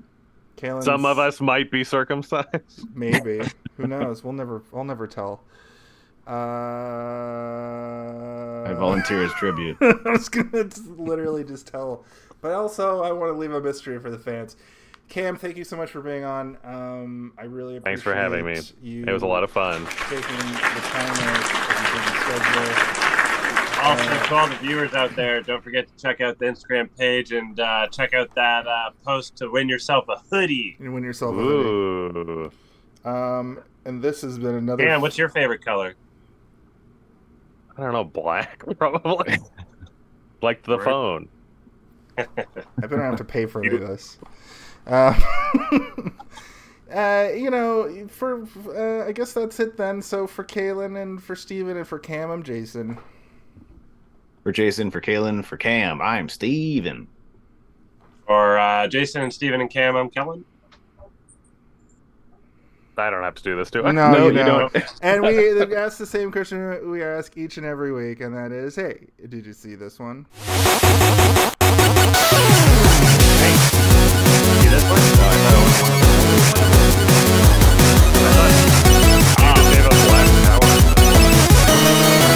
That was me telling you to I did. We did the I thing. didn't understand the request in the group chat. I thought you wanted us to send a picture, and he was going to make a cool, picture. Yeah, we of are, us. but then later we were talking about how we're going to do just one of I just don't think that all of us need to say, hey, did you see this one? It's redundant. Cam, say Just something do it funny once. quick. Hey, I saw that one.